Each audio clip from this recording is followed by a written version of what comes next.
안녕하세요. 시청자 여러분들의 건강에 보약이 되는 시간 수요 건강 스페셜 한의학 박사 안상원입니다. 안녕하세요. 치의학 박사 정유미입니다. 오늘도 건강과 질병에 관한 다양한 정보와 시청자분들을 위한 1:1 맞춤 상담이 준비되어 있습니다. 방송을 보시다가 나와 내 가족의 건강에 관하여 궁금한 사항이 있으시면 지금 바로 02-2000-4959로 전화 주시면 자세한 상담이 가능합니다. 여러분들의 많은 참여 부탁드립니다. 그럼 오늘 이야기 나눠볼 주제 화면으로 먼저 만나보시죠. 매년 세계적으로 250만 명의 환자가 발생하는 당뇨병. 건강한 사람보다 2배 이상의 뇌졸중 위험률과 다양한 합병증을 유발해 건강에 큰 위협을 주고 있습니다. 하지만 날로 발전하고 있는 의학기술 속에서 당뇨병은 왜 치유될 수 없는 걸까요? 한 번 먹으면 평생 먹어야 한다는 당뇨약의 진실과 인슐린에 대한 비밀. 당뇨병 치료의 핵심을 한의학과 올바른 식이요법에서 찾아봅니다. 네, 오늘 수요 스페셜 주제는 바로 당뇨병입니다. 철저한 식이요법을 통한 그리고 생활 습관 교정이 바로 이 당뇨병을 이기는 가장 큰 부분을 차지하고 있는 것 중에 하나인데요. 오늘 건강한 의사에서는 당뇨약에 대한 궁금증과 당뇨병을 이길 수 있는 여러 가지 방법에 대해서 세세히 알아보도록 하겠습니다. 그럼 오늘 도움 말씀 주실 배용석 대표님 화면으로 먼저 만나보시죠.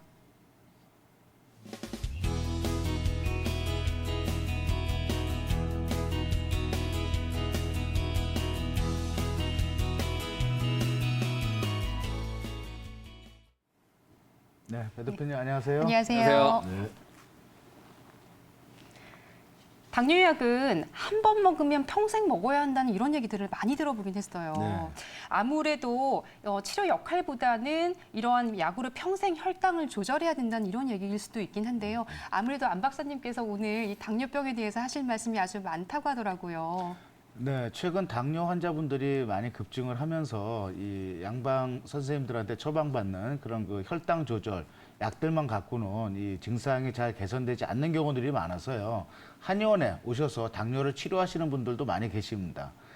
이 한의학에서는 당뇨를 소갈이라고 하여 예전부터 이 어떤 질병으로 진단을 내리고 또 다양한 치료를 하고 해 내려오고 있고요. 또 우리 그 조선시대에 세종대왕님께서도 이 당뇨병, 소갈로 오랜 기간 동안 고생을 하셨고 또 한의학적인 그런 방법으로 다양한 치료를 받으셨다는 이런 기록도 있는 것처럼 이 당뇨와 한의학은 또 뗄래야 뗄 수 없는 그런 관계가 있는 것 같습니다. 네, 그럼 본격적으로 당뇨병에 대해서 이야기를 나눠보려고 하는데요. 배용석 대표님, 예. 이 당뇨라고 하는 이 질환의 정의는 어떻게 되고 개념에 대해서 먼저 설명해 주시면 이해가 쉬울 것 같은데요. 네, 기존의 당뇨학회에서는 그 당뇨병을 인슐린이 부족하거나 제 기능을 못해서 생기는 병이라고 정의를 내리고 있습니다. 하지만 이렇게 정의를 내리게 되면은 평생 약을 먹거나 인슐린을 사용해야 되는 그런 경우가 생기게 되고요. 근본적으로 그러면은 무엇이 잘못된 것이냐 우리가 생각을 했을 때 췌장에 있는 인슐린을 분비하는 세포들이 염증에 의해서 파괴되는 병이라고 최근에 이제 보고가 되고 있습니다. 하지만은 이에 대한 그 조치를 이제 못 해주고 있기 때문에 그에 대해서 연구를 해야 될 필요성이 있습니다. 네, 아무래도 이 당뇨병이라고 하는 거는 물을 많이 마시거나 소변량이 증가하게 되면 또 당뇨라고 하는 특징이 있고 이런 부분들이 있잖아요. 그렇다고 하면 이제 당뇨의 다른 특징들은 또 어떤 것이 있는지 설명해 주시겠어요? 사실 그 자각 증상이 별로 없는 병이기 때문에 우리가 당뇨가 있는지를 혈당을 측정을 해보기 전까지는 사실 모르는 경우들이 많습니다. 그래서 그 당뇨약을 먹는 사람들보다도 당뇨약을 안 먹는 경우들도 상당히 많고요. 그리고 이제 당뇨병 약이 그 우리 몸에서 이제 근본적으로 치료를 못 해주는 상황이 벌어지기 때문에요. 그 우리가 먹는 거를 갖다가 되게 조심을 해야 되는 것이죠. 네, 실제로 이 당뇨병이 있는 경우라고 하면 당뇨 자체가 문제가 되는 경우도 있지만 실질적으로 이 합병증이 또 굉장히 문제가 될 수가 있는데 대표적인 합병증에 어떤 종류가 있을까요? 그 당뇨 합병증은 혈관에 염증이 생겨가지고 이제 생기는 문제들로서 그 다리에 이제 혈관에 문제가 생기는 이제 그 족부 궤양이 오게 되고요. 그래서 그 염증이 잘 낫지를 않습니다. 그러다 보니까 이제 심한 경우에는 다리를 절단하는 상황까지 발생이 되고 눈에 있는 혈관들에 염증이 생기고 이제 눈에 있는 혈관들이 터졌을 때는 이제 그 실명으로 이어지는 경우가 생기게 됩니다. 당뇨 망막증이 상당히 무서운 그런 병이 지금 되어가고 있고요. 심혈관계 질환 쪽으로도 와서 이제 심장에 이제 무리를 주는 경우들이라든지 그리고 그 콩팥, 그 심장에 이제 있는 혈관들이 망가지는 경우에 이제 투석을 하는 경우가 이제 생기게 되죠. 그래서 그런 혈관염들을 어떻게 치료를 해야 되느냐 하는 것이 상당히 중요한데요. 지금 기존에 이제 당뇨학회에서는 그 병이 발생됐을 때 이제 환자들을 안과나 그 신장내과 그리고 정형외과로 보내주는 거 말고는 다른 거를 해주고 있지를 않습니다. 네, 굉장히 안타까운 일이긴 한데요. 아까 이 당뇨라고 하는 거는 음식물을 조금만 섭취한다고 하더라도 혈당이 오르는 그런 특징이 있는 질환이라고 했는데 그렇다고 하면 이 혈당이라는 거는 우리 몸에서 어떤 역할을 하고 있는 건가요? 혈당 한마디로 얘기하면은 에너지죠. 근데 이 에너지를 갖다가 잘 이용을 하면은 좋은데 잘 못 이용했을 때는 문제가 많이 생기게 됩니다. 그래서 우리가 음식을 먹을 때 지나치게 많이 먹는다든지 또 운동을 안 해서 이제 에너지를 소비를 못했을 때 혈관에는 이제 혈당이 쌓이게 되는 것이죠. 그래서 인슐린이 분비가 된다고 해도 세포들이 혈당을 받아들일 수가 없는 그런 정도가 됐을 때는 계속 인슐린이 증가를 하게 됩니다. 그렇지만은 제 기능을 못하기 때문에 그 인슐린 저항성이 생기는 것이죠. 그래서 우리가 운동과 식이요법을 통해서 당을 갖다가 조절을 할 때 혈당은 떨어지게 돼 있는 것이죠. 네, 그러면 이 인슐린에 대한 얘기가 지금 계속 나오고 있긴 한데요. 이 혈당과 뗄래야 뗄 수 없는 이 인슐린의 역할도 굉장히 중요할 것 같거든요. 인슐린은 과연 어떤 거고 그리고 어떤 역할을 하고 있는지도 또 알려주세요. 인슐린은 혈관에서 세포로 이제 당이 이동을 할 때 그 문을 열어주는 신호를 보내게 됩니다. 그래서 그 세포에서 그 인슐린 신호가 왔을 때 그 당을 그 세포 안으로 들어갈 수 있도록 해주는 것이죠. 그래서 세포가 에너지를 쓰게 되는 것이고요. 남는 당들은 이제 우리 몸에 이제 지방으로 저장이 되게 됩니다. 그래서 중성 지방으로 쌓이게 되기 때문에 당을 갖다가 그 조절하는 것이 이제 살 빼는 것과도 상당히 큰 관계가 있습니다.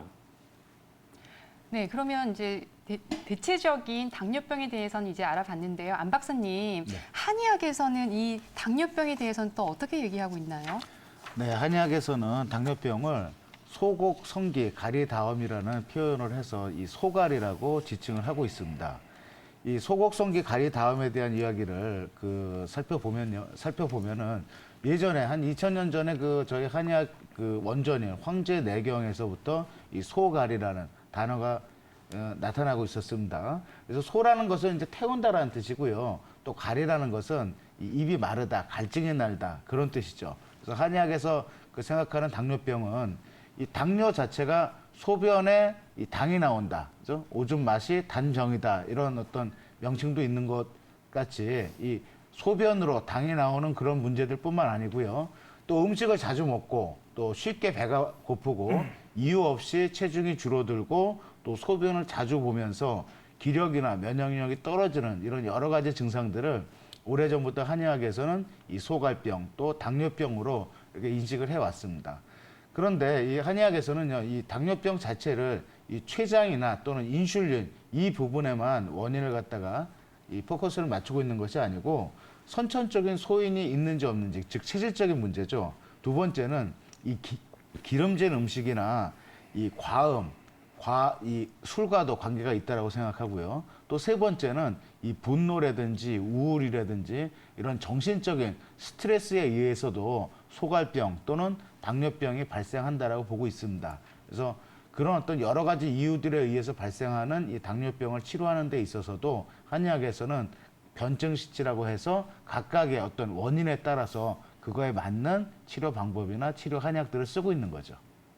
네, 어쨌든 우선적으로 당뇨병이 있다라고 하면 이 소갈이라고 하는 용어에서 보는 것처럼 갈증이 심하고 이런 증세가 나타나는 것 같은데요. 만약에 그냥 평소에 그렇지 않다가 어느 날 갑자기 뭐 소변이 많이 마른다든지 아니면은 이렇게 물이 좀 자주 마시게 된다든지 이런 증세가 있다라고 하면 혹시라도 당뇨가 있지 않은가 이런 거를 의심해 볼 수도 있을까요? 네, 당뇨병 환자들이 최근에 이 상당히 많이 급증을 하고 있기 때문에 우리가 생활 속에서 항상 좀 주의를 좀 해볼 필요는 있거든요. 네. 그래서 이제 일단은 이 입이 많이 마르고 물이 많이 맥히는 그런 증상이 가장 중요한 증상으로 볼 수가 있고요. 또 두 번째는 소변을 자주 보러 가게 됩니다. 그리고 세 번째는 음식을 먹어도 항상 속이 허하거나 소화가 너무 빨리 되거나 이러면서 이유 없이 체중이 빠진다면 당뇨병을 의심을 해서 이 혈당 검사를 꼭 해보시는 게 좋습니다. 네, 그렇다고 하면 이제 배용석 대표님한테 또 질문을 해볼 텐데요. 앞서 VCR에서 제가 봤을 때도 보니까 전 세계 인구에서 4억 명 정도가 벌써 당뇨병을 앓고 있다라고 하더라고요. 왜 이렇게 많은 수치가 지금 나고 있는지도 궁금하고요. 우리나라에서는 어느 정도 수치가 나오고 있는지도 알려주시면 좋겠거든요.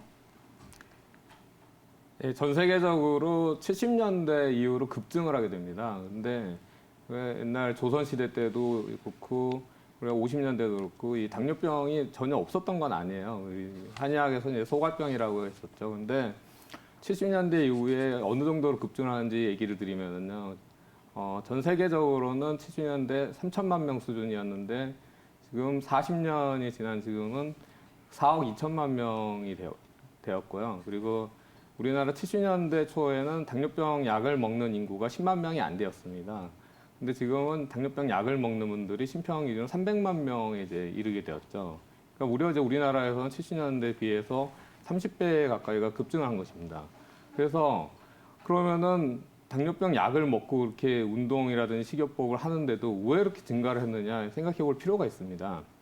첫째는요, 당뇨병 약을 한번 먹게 되면은 평생 먹는 분들이 많습니다. 그러니까 80년대 약을 드신 분들도 지금 살아계시면은 계속 약을 먹고 있는 거예요. 그러니까 누적이 되는 거고요. 두 번째는 혈당 기준이 200이었는데 이제 125까지 내려가고 심지어는 당뇨 전 단계에 있는 분들까지 약을 먹게 됩니다. 그래서 그 120에서 150 근처에 있는 분들은 그 당뇨병 약을 먹는데 그 신규 환자들이 급증을 하게 된 거고요. 세 번째는 건강검진을 받는 경우에 애애 없이 다 약을 먹게 됩니다. 그러다 보니까 70년대에 비해서는 무려 30배라는 어마어마한 수치가 이제 늘어나게 된 것이죠. 그리고 당뇨병 환자들이 그러면은 그 운동과 식이요법을 제대로 못해서 그러면은 병이 생겼느냐 이걸 생각해 볼 필요가 있습니다. 그래서 당뇨병 약을 먹는 동안에는요 췌장이 좋아지질 않더라고요. 그래서 계속 그 약을 더 강한 걸로 바꾸게 되고 하루에 한 번 먹던 약이 두 번, 세 번으로 늘어나게 되고요. 그리고 약으로 안 되니까 이제 인슐린 주사를 맞게 되는데요. 그 과정이 이제 당뇨병 환자의 사망 공식이라고 부를 정도로 거의 95% 이상이 그런 패턴을 보이고 있습니다. 네, 그런데 어쨌든 현대의학에서 우선적으로 당뇨병 치료약이라고 하면 당뇨약과 인슐린 주사라고 볼 수 있긴 한데요. 이렇게 치료를 계속 한다고 하더라도 평생 완치가 안 된 상태로 계속적으로 치료를 받거나 이런 부분들이 필요한 것 같은데 왜 완치가 안 되는지 정말 궁금하긴 하거든요. 혹시 당뇨병의 근본적인 원인과 관련이 있을까요? 예, 그렇습니다. 혈당을 강제로 떨어뜨리는데 그 포커스를 맞추고 있는 것이 지금의 이제 당뇨병 약인데요. 그 혈당만 강조를 하다 보니까 췌장의 그 혈당 조절 메커니즘이 밸런스가 깨져버립니다. 원래 췌장에서는 이제 알파 세포와 베타 세포가 그 글루카곤과 인슐린이라는 호르몬을 내서 이제 혈당을 조절하게 되는데요. 그 우리가 음식을 먹고 혈당이 올라갔을 때는 베타세포에서 인슐린 호르몬을 분비를 해서요. 혈당을 내리게 되고 그리고 혈당이 떨어졌을 때는 알파세포에서 글루카곤이라는 호르몬을 분비를 해서 다시 정상으로 이제 올려줍니다. 근데 한쪽으로만 이제 그 혈당을 떨어뜨리는 포커스를 두게 되면은요. 그 반대쪽에 있는 쪽들이 이제 무너지는 거죠. 그러다 보니까 처음에는 150, 200에서 뭐 100으로 떨어지니까 좋아 보이는데 결과적으로는 당뇨 말기에 쓰러져서 오시는 분들을 보게 되면 95% 이상이 다 저혈당으로 쓰러져서 오게 됩니다. 아이러니하게도 고혈당 때문에 약을 먹은 분들이 다 저혈당에 빠져서 병원에 오시는 거죠. 그러니까 저혈당의 원인이 뭐냐 이렇게 봤더니 그 당뇨병 약의 부작용이거나 인슐린 과다 투여 때문에 일어난 거였습니다.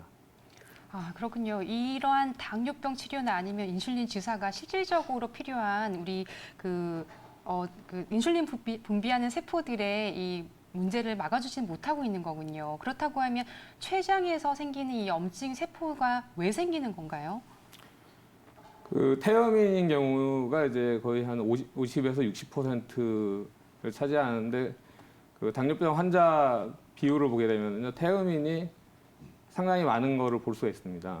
근데 이분들의 특징이 이제 염증 질환이 많고요, 그리고 비만이 많은 분들입니다. 그래서 이 지방 세포들이 그 살이 찌게 되는 경우 이제 커지거나 이제 그 수가 증가하게 되는데, 이때 이제 에디포카인이라는 그 염증을 일으키는 물질들이 분비가 되는데요. 특히 이제 TNF-알파라든지 IL-6라는 사이토카인이 이제 그 염증을 일으키는 물질입니다. 그래서 당뇨 초기에는 오히려 이제 인슐린 저항성이나 그 렙틴 저항성을 일으켜서 호르몬 교란을 시키는 그런 작용을 하게 되는데요.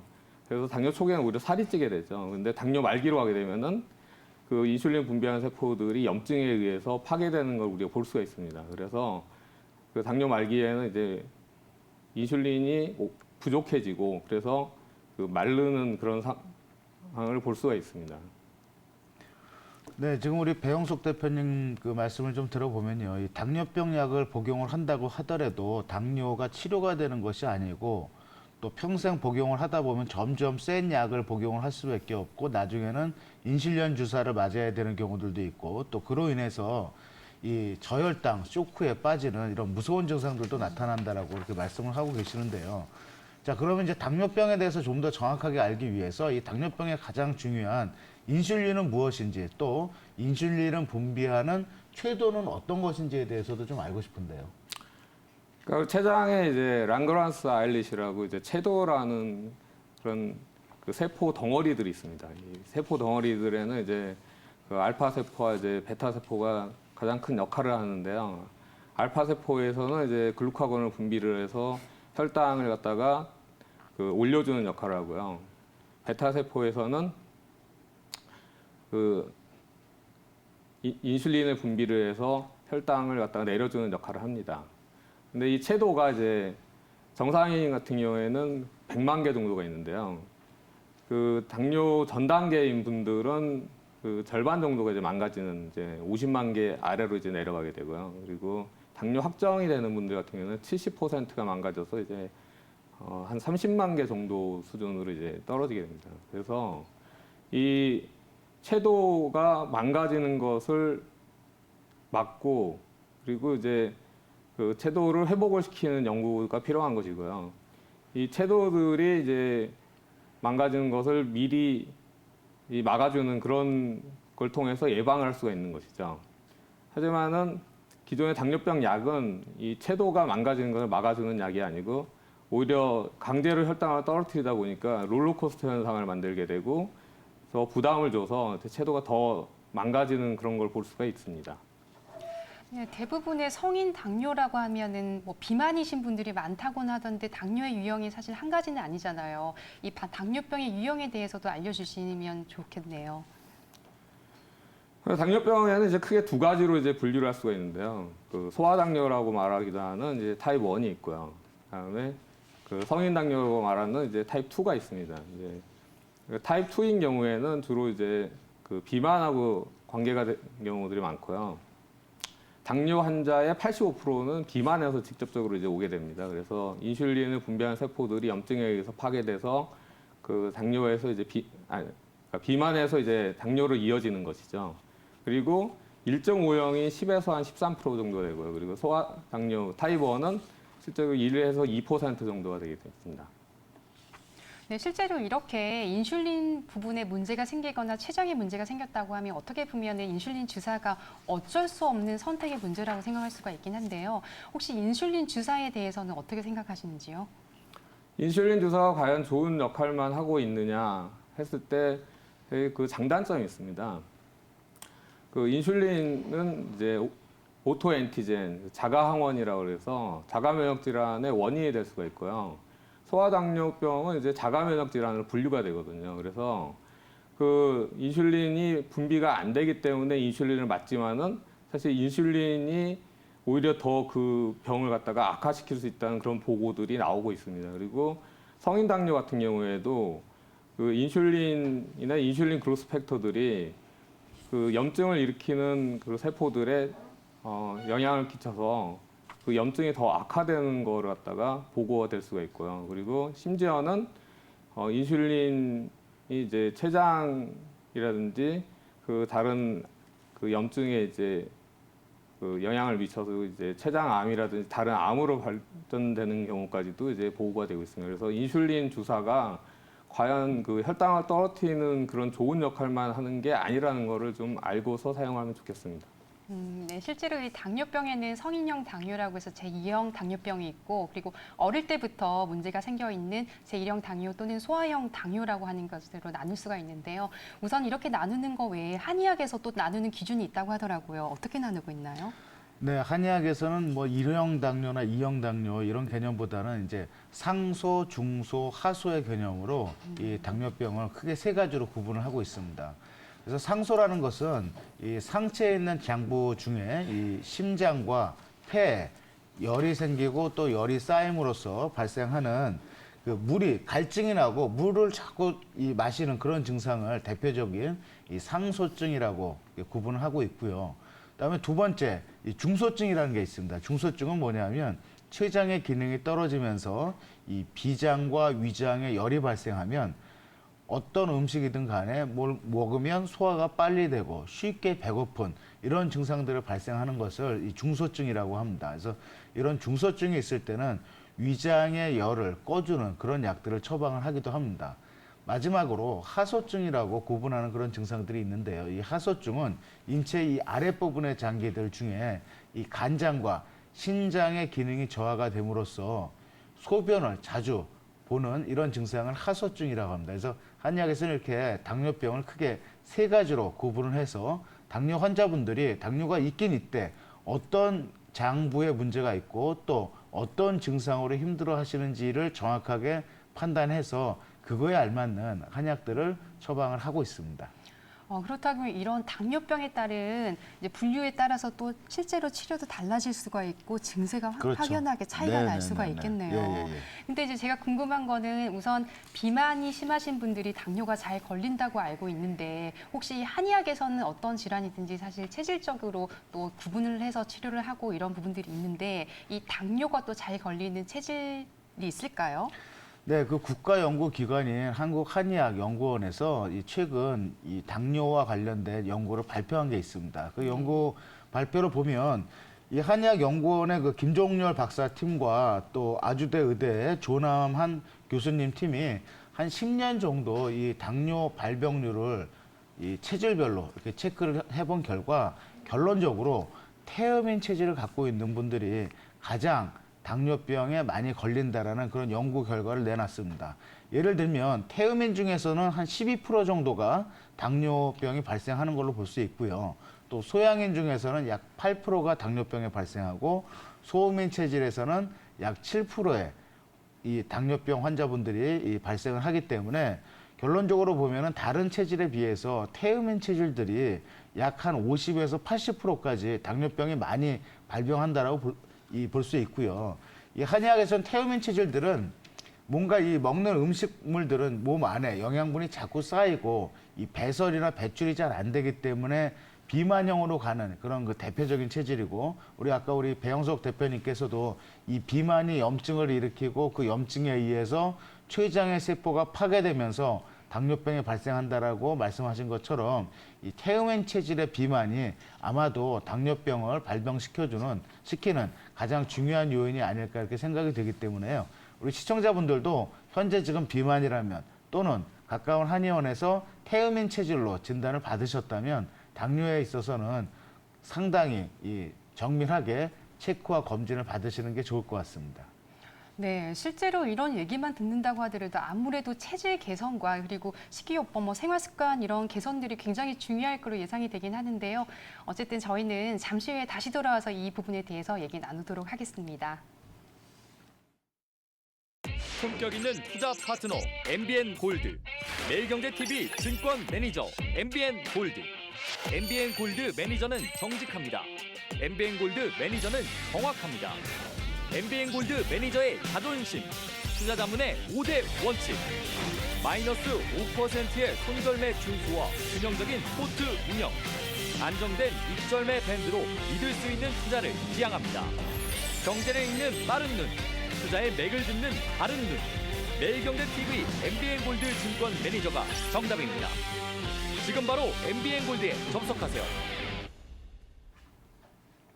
네, 수요 스페셜 건강한 의사 함께하고 있습니다. 오늘은 국민들의 건강을 위협하고 있는 당뇨병에 대해서 알아보고 있는데요. 이 당뇨약과 그리고 체질 개선 그리고 이런 부분들에 대해서 전반적으로 지금 얘기 나누고 있는데 방송을 보시다가 당뇨나 당뇨 식이요법 생활 개선에 대해서 궁금한 사항이 있으신 분들은 지금 바로 02-2000-4959, 2000-4959로 전화 주시면 배용석 대표님과 안상훈 박사님과 함께 자세한 상담이 가능합니다. 여러분들의 많은 참여 부탁드리도록 하겠습니다. 상황에 따라서 당뇨병 약을 꼭 먹어야 하는 경우도 분명히 있을 것 같긴 하거든요. 그렇다고 하면 당뇨병 약은 언제부터 먹는 게 좋을까요? 당뇨병 약을 갖다가 먹을 때 이제 중요한 거는 과연 자기가 노력을 하고서 그 다음에 안 됐을 때 먹었느냐는 것이죠. 그러니까 운동이라든지 식이요법을 충분히 해보고 나서 안 되는 분들도 있어요. 근데 병원에 가서 그냥 그 혈당이 높다는 이유 하나만으로 먹기 시작하면은 그 순간부터 이제 평생 약을 먹게 되거든요. 그래서 우리가 이제 당뇨병 약을 먹을 때는 그 전에 정말 노력을 해보고 나서 이제 먹는 것을 권해드립니다. 그렇다고 하면 이 당뇨병 약의 복용도 없고 그리고 인슐린 주사도 없이 이 췌장에 생긴 염증 세포를 없애는 이런 자연스럽게 조절할 수 있는 이런 방법이 실제로 있는 건가요? 염증을 갖다가 이제 크게 두 가지로 이렇게 볼 수가 있는데요. 기존의 염증 치료제나 그 약으로 이제 고칠 수 있는 게 있고요. 그렇지 못한 것들이 있어요. 예를 들면은 그 자가면역 질환이라든지 만성염증이라든지 그리고 이제 그런 당뇨병도 그런 예가 되겠죠. 그래서 이런 경우들은 오히려 기존의 약들이 병을 더 악화시키는 그런 경우들도 볼 수가 있습니다. 특히 이제 스테로이드 계통의 약물은 당뇨병에 이제 치명적이다 이렇게 이제 알고 있는데요. 그 염증 질환이 있다고 그래서 그 스테로이드를 사용하신 분들이 당뇨가 더 악화되는 걸 볼 수가 있고요. 이 장기 이식을 하신 분들이요. 그 5년 정도 이제 그런 스테로이드 계통의 면역 억제제를 먹다 보면은 당뇨병이 발생하는 걸 우리가 볼 수가 있어요. 그래서 이 기존의 그런 염증 치료제나 스테로이드 계통의 약물들은 사용을 못 하다 보니까 그 염증에 대해서는 그냥 약으로 이제 치료하는 거는 안 하고 있는 상태죠. 그렇다고 해서 이런 염증들을 갖다가 그럼 다스리는 방법이 없겠느냐 때는요. 우리가 전통의학이나 한의학 쪽에서 자연치료법이라든지 천연 그런 식품들을 이용을 해가지고 염증을 다스리는 것들을 우리가 볼 수가 있습니다. 그래서 이런 그 음식으로는 그 염증에 좋은 어성초 그리고 돼지감자, 뽕잎, 녹차, 감초, 율무 같은 그런 음식들을 갖다가 추천을 해드리고 있고요. 그런 음식물들을 통해서 그 염증을 다스리는 것들은 오래전부터 내려왔던 방법들입니다. 안 그러신가요? 네, 그렇죠. 네, 실제로 이 자연적인 방법이 굉장히 저도 궁금한 사항들이 많긴 한데요. 아무래도 당뇨라고 하면 약을 계속 먹어야 되지 않냐 이런 생각을 많이 하게 되는데요. 이 당뇨 질환에서 만약에 주변에서도 보면은 이 약을 먹지 않고도 바로 치료가 됐다, 혈당이 잡혔다 이런 얘기들을 많이 들어보긴 했거든요. 근데 과연 이 자연적으로 치료했을 때 이게 굉장히 계속 유지가 되면서 이 식이요법을 계속 진행을 했을 때 그 유지가 되는 건지 아니면 언젠가 다시 치료를 받아야 하는지 이런 부분들도 좀 궁금하기도 하거든요. 당뇨병은 무엇을 먹느냐보다도 무엇을 안 먹느냐가 되게 중요한 병입니다. 그러다 보니까 그 설탕이라든지 밀가루라든지 흰 쌀이라든지 그리고 그 당분이 많이 들어있는 식품 첨가물들 그리고 이제 술, 담배를 갖다가 먹으면서 그 당뇨병을 좋아지길 바라는 게 참 어렵습니다. 그러니까 일단 이런 음식들은 자제를 하면서 우리가 이제 당뇨에 좋은 음식들을 갖다가 섭취하는 게 필요합니다. 그래서 췌장이 좋아지게 하는 그런 음식들을 갖다가 우리 먹었을 때는 근본적으로 췌장이 치료가 되기 때문에요. 그 약을 계속 먹을 필요가 없는 것이죠. 우리가 감기약을 먹을 때 평생 감기약 먹는 그런 건 없지 않습니까? 감기가 좋아졌을 때는 끊어야 되겠죠. 췌장이 좋아진 다음에는 자기가 먹고 싶은 것도 먹을 수 있는 거고 꼭 그 식이요법을 갖다가 그렇게 엄격하게 지켜야 될 필요성도 없다고 봅니다. 하지만 약을 먹는 동안에는 췌장이 더 나빠지는 걸 볼 수가 있어서 그 췌장이 좋아졌다 그러면은 약을 끊었을 때 혈당이 정상이 돼야 되는데 오히려 혈당이 상승하는 걸 볼 수가 있거든요. 그래서 겁이 나서 계속 약을 먹을 수밖에 없는 것이죠. 네, 아무래도 이 당뇨라고 하는 질환이 굉장히 많은 분들이 앓고 있는 질환이기 때문에 아무래도 이 부분에 대한 질문들이 굉장히 많이 들어오고 있습니다.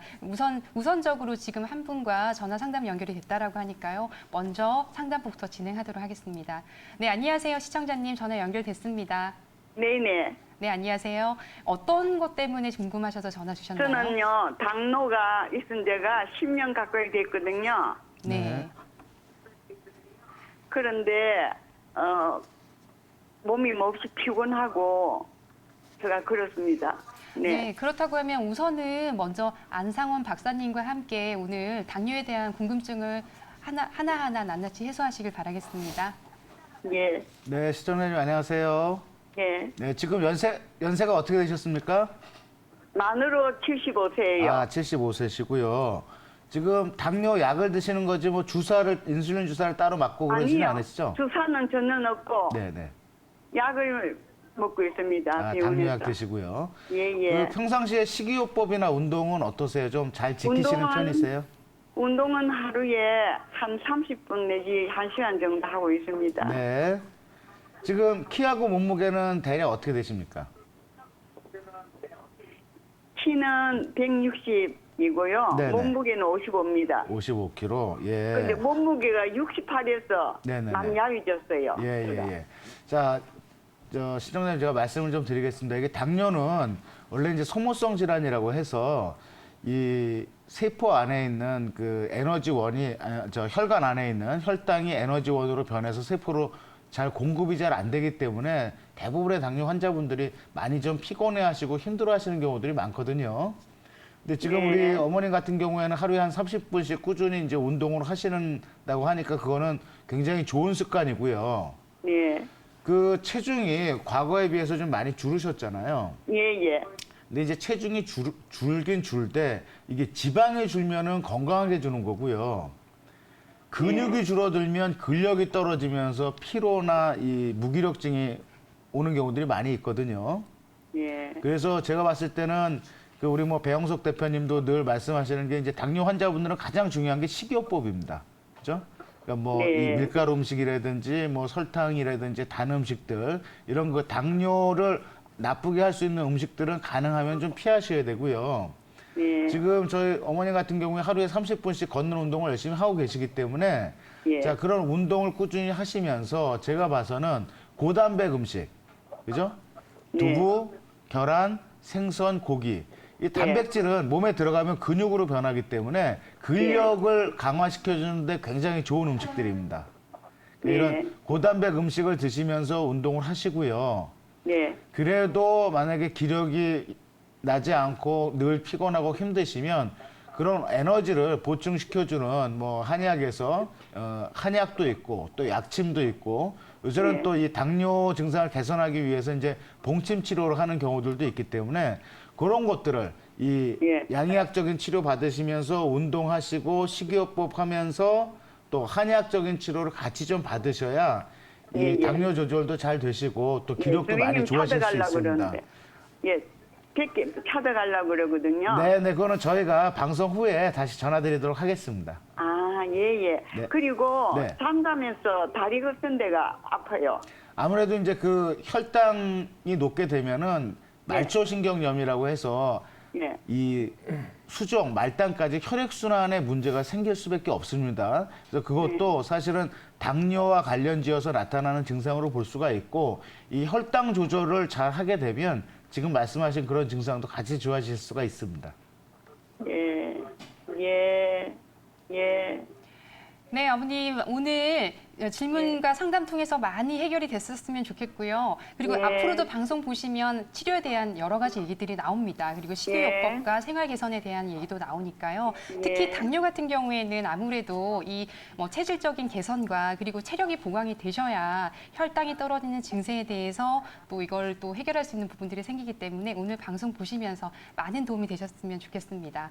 아무래도 이 당뇨 부분이라고 하는 거는 이런 식이요법에 대한 부분이 굉장히 중요한 것 같은데요. 왜냐하면 혈당이라든지 이런 것들이 떨어질 수가 있기 때문에 예를 들어 당뇨약을 이렇게 10년씩 복용하게 되면 당연히 부작용으로 혈당이 떨어지는 증세가 나타날 수가 있을 것 같아요. 그러면은 이제 우리 혈당이라고 하는 게 에너지원이라고 했기 때문에 에너지가 떨어지고 기력이 떨어지는 이런 증세가 또 나타날 수밖에 없을 것 같긴 하거든요. 네, 그렇죠. 그러다 보니까 식이요법이라든지 이런 체질 개선에 대한 부분이 굉장히 중요할 것 같긴 한데요. 구체적으로 배영숙 대표님, 아까 식이요법에 대한 얘기를 하긴 했는데 어떤 음식이 그러면 좋은 음식일까요? 그 당뇨 환자들에게 이제 좋은 음식으로는요, 췌장에 좋고 염증에도 좋은 그런 식품들을 갖다 추천을 해드릴 수가 있습니다. 이제 염증에 좋은 어성초, 그리고 뽕잎, 녹차, 돼지 감자, 감초, 율무, 그리고 이제 그 콜레스테롤을 낮춰주는 그런 레시틴이라는 성분이 들어있는 그 콩이 이제 아주 좋은 그런 음식으로 이제 얘기를 드릴 수 있고요. 그리고 이제 약혼이라든지 뭐 여주 같은 것도 이제 그런 음식들 중에 하나입니다. 근데 제가 주변에서 보니까 이 음식을 먹고 나서 혈당이 떨어지면서 그리고 정상적인 수치가 유지되시는 분들이 많이 있긴 하던데 아까도 제가 비슷한 질문을 드리긴 했는데 보통 당뇨약을 먹게 되면 평생 복용을 해야 된다라고 했는데 예를 들어 식이요법으로 성공을 해서 이 췌장세포 부분이 안정화가 되고 나면 그 이후에는 일반식을 저희가 또 다시 섭취를 할 수 있는 건지 아니면 이 식이요법을 평생 유지하면서 이 혈당 조절을 해야 되는지도 궁금하긴 하거든요. 췌장이 근본적으로 좋아지는 경우에는요, 이렇게 무리해서까지 이제 식이요법을 하거나 이제 그렇게 운동할 필요가 없겠죠. 근데 췌장이 좋아지지 않은 상황에서는 계속 그 노력을 할 수밖에 없는 것이죠. 근데 그런 식이요법을 통해서 췌장이 좋아지는 경우들은 그 근본적인 치료가 되는 경우들은 그런 식이요법을 떠나서 맛있는 것도 먹고 그리고 일주일에 한두 번 정도 이제 뭐 술도 마시고 그런 경우를 볼 수가 있습니다. 근데 아주 좋은 상태로 유지를 하시더라고요. 네, 우선 배용석 대표님께서 아무래도 식이요법이라든지 생활 습관 개선에 대해서 얘기를 해주셨다면 이제는 안 박사님께서 한의학적인 치료법에 대해서 또 얘기해 주실 차례인 것 같아요. 한의학에서는 어떤 치료법을 주로 하고 있나요?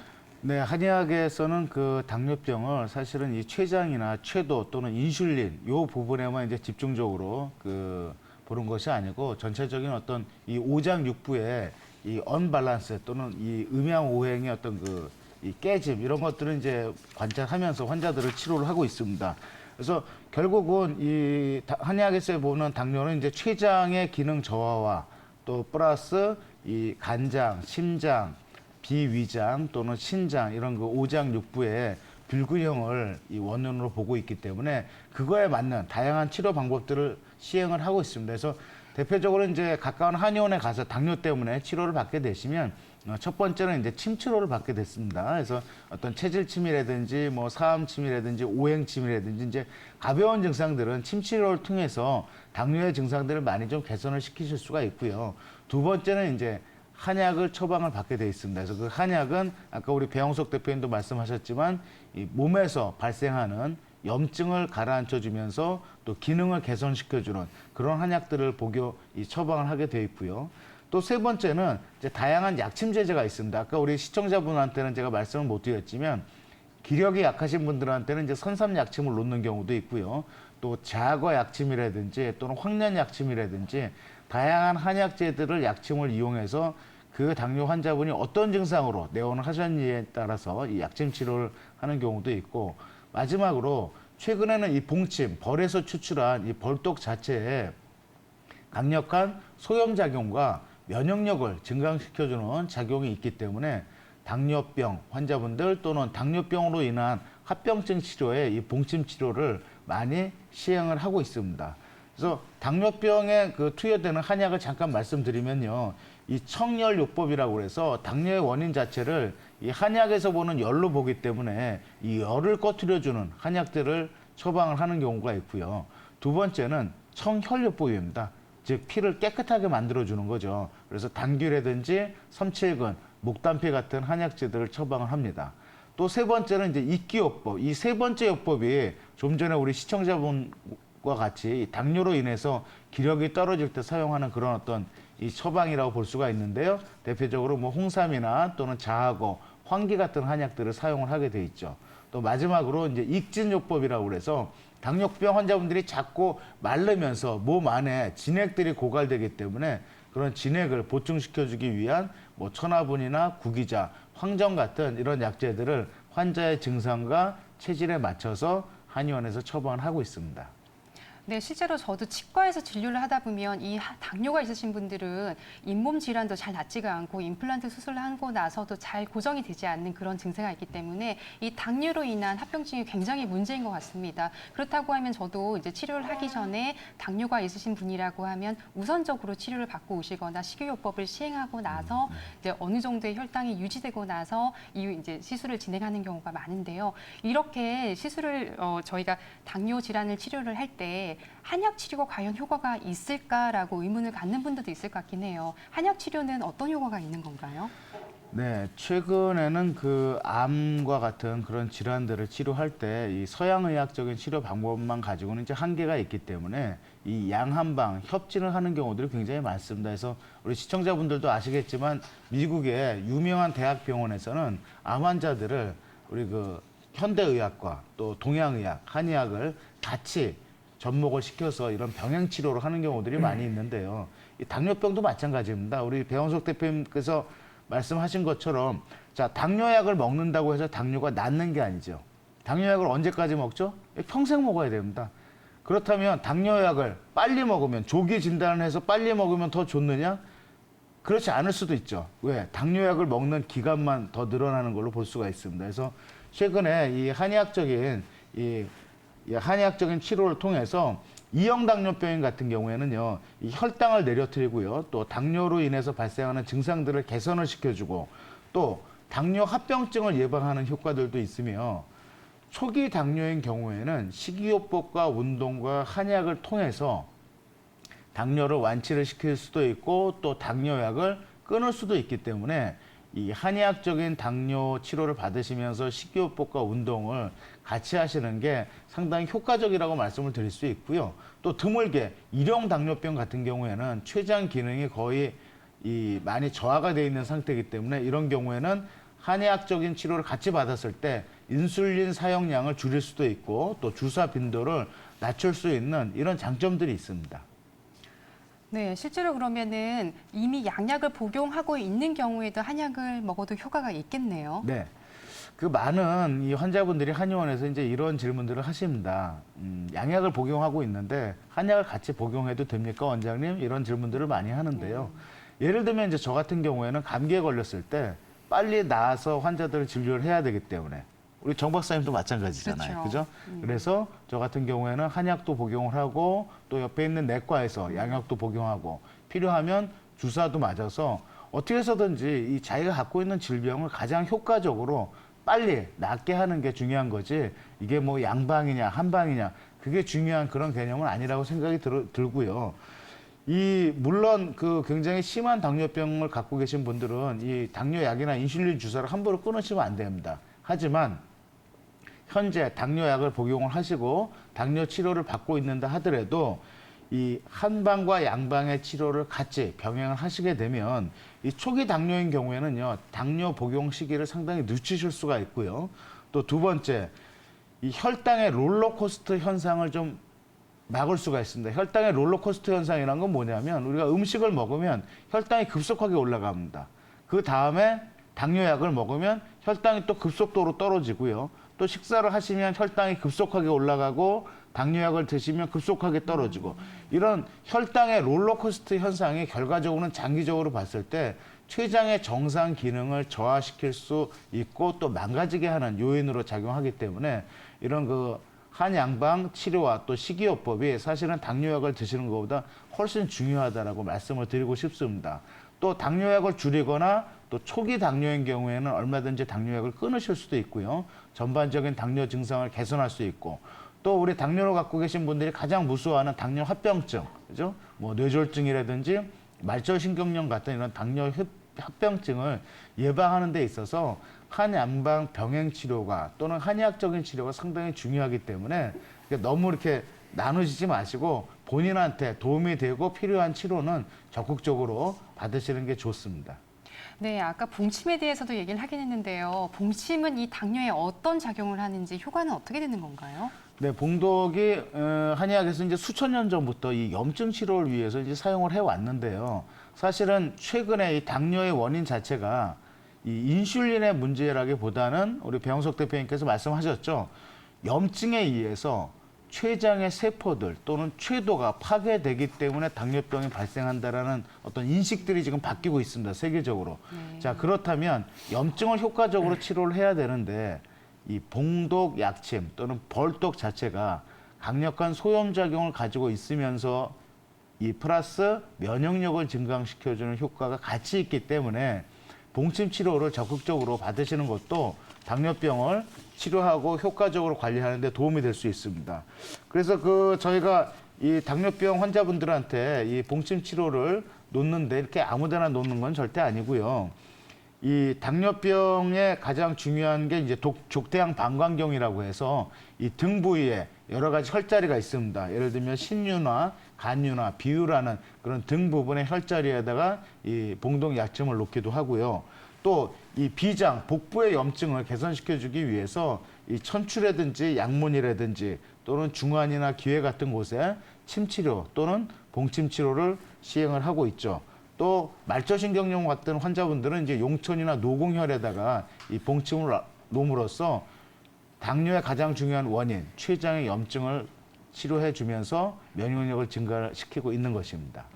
네, 이런 면역력도 중요하고요. 그리고 아무래도 혈당 조절에는 근육의 역할도 굉장히 중요하다라고 하던데 배용석 대표님, 어떤 운동을 하는 것이 효과적일까요? 1시간에서 1시간 반 정도 지속적으로 할 수 있는 그런 강도의 운동을 하는 게 좋습니다. 너무 강도가 심한 운동은 오래 할 수가 없습니다. 그래서 1시간 반 정도 가벼운 이제 둘레길이나 이제 올레길 같은 그런 그 산책로를 갖다가 걷는다든지 그리고 자전거를 타고 이제 1시간 반 정도 운동을 하신다든지 하는 것이 상당히 좋고요. 특히 이제 허벅지의 근육이 우리 몸에 한 55% 정도가 있습니다. 그래서 허벅지를 많이 사용하는 그런 운동들을 하는 게 혈당 소비를 하는 데는 아주 좋습니다. 그래서 그 혈관에서 이 세포로 당을 갖다가 옮길 때 인슐린이 신호를 주게 되는데요. 인슐린이 신호를 줘도 세포가 그 당으로 이제 차 있으면은 그 혈관에서 당을 받을 수가 없습니다. 그래서 이 세포에 있는 당을 소비시키는 가장 좋은 방법이 뭐냐 했을 때 그게 운동이거든요. 그래서 자전거라든지 그리고 수영이라든지 그리고 산책을 갖다 통해서 1시간 반 정도 운동하는 걸 권해드리고 있습니다.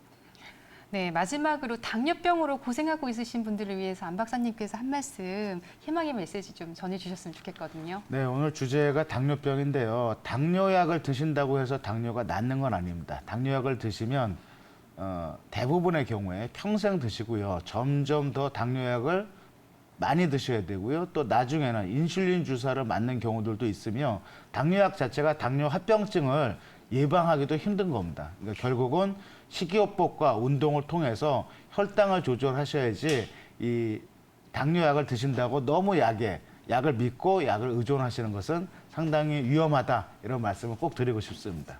네, 배용석 대표님께서도 한 말씀 해주시면 좋겠는데요. 먹는 걸 바꾸지 않으면은 약으로 못 고치는 것이 당뇨병입니다. 그래서 20년 전부터 의사 선생님들이 했던 얘기들이 바뀌고 있어요. 지금은요, 난치병이라고 그러죠. 하지만 췌장에 있는 인슐린을 분비하는 세포들이 염증에 의해서 파괴되는 걸 막으면은요, 당뇨병은 치료가 됩니다.